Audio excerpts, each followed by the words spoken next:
ভাবছে যে এই আর আধ ঘন্টার মধ্যে মরে যাবো। আধ ঘন্টা তোমার 1 সেকেন্ড সময় দেবেন, হ্যাঁ শুধু একবার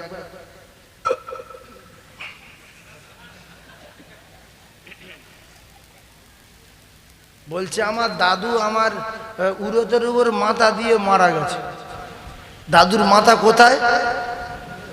উরতে। বলছে আলেম ওলামারা ওয়াজ করে মৃত্যুর বিরাট যন্ত্রণা, কিন্তু আমার দাদু আমার উরতে মাথা দিয়ে মরে যাওয়ার সময় বলছে লা ইলাহা ইল্লাল্লাহ মুহাম্মাদুর রাসূলুল্লাহ বলে একটা ঢেকুর উঠলো, ঘুমিয়ে গেল।